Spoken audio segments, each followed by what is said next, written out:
Singapore's electronic manufacturing sector is poised for a head start in 2021. As the country rolls out its 5G network in January, it could create a wave of demand for tech-related products. Michelle Teo finds out how the sector is positioning itself as a growth engine for the economy. From office computers to gaming devices, these electronic products have one thing in common. They're made from parts produced by Singapore's electronics manufacturing sector.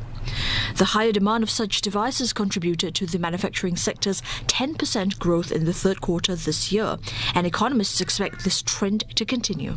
Manufacturing demand pickup that we have seen in the second half of this year really will also continue to see momentum going into the 2021 itself.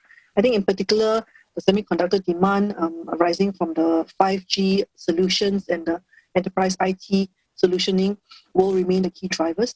Singapore's semiconductor industry saw growth amid the COVID-19 pandemic. Output increased by 1.7% on year, even as the economy suffered its worst recession. AEM Holdings is among those helping to power this growth. It provides testing solutions for chips that go into different electronic devices. The company's net profit nearly doubled in the first 9 months of this year, thanks to a boom in demand for tools and machinery. The firm expects growth to continue next year as other companies demand more of AEM's testing services.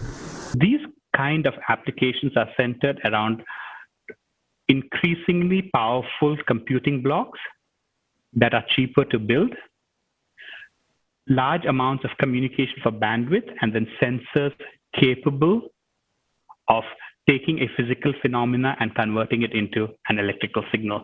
When you combine these three things, you get a large number of different applications in Internet of Things, in electrification of vehicles, in large data centers that need to drive this tremendous amounts of data coming in. Keysight Technologies is one such company riding on the wave of the electric vehicles. It's working with researchers at the Nanyang Technological University to improve the communications systems currently used in autonomous vehicles.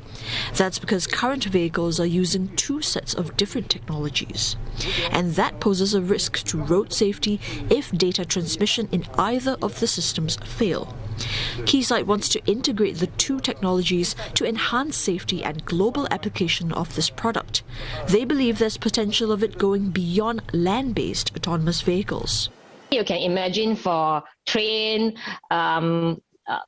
these ships, and also air transport, airplane, they need this and intelligent. Not sure at which point they will become autonomous transport modes, but definitely this intelligence will move them another level to become smart and ensure safety, that they are aware of the coming traffic and surrounding. Besides urban mobility, the firm says there are other key growth areas, such as factory automation and the increasing popularity of wearable health tech.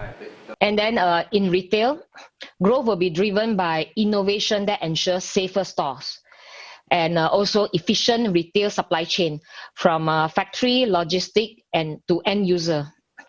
For example, fully automated supermarkets that minimize human interaction, contact-free payment methods, and the use of RFID to track consumer and inventory movement, and so on. These cutting-edge technologies are riding on the 5G infrastructure. For such developments to take off, authorities have awarded 5G licenses to Singtel and the joint venture between StarHub and M1. 5G standalone networks will be rolled out in January with full nationwide coverage by 2025.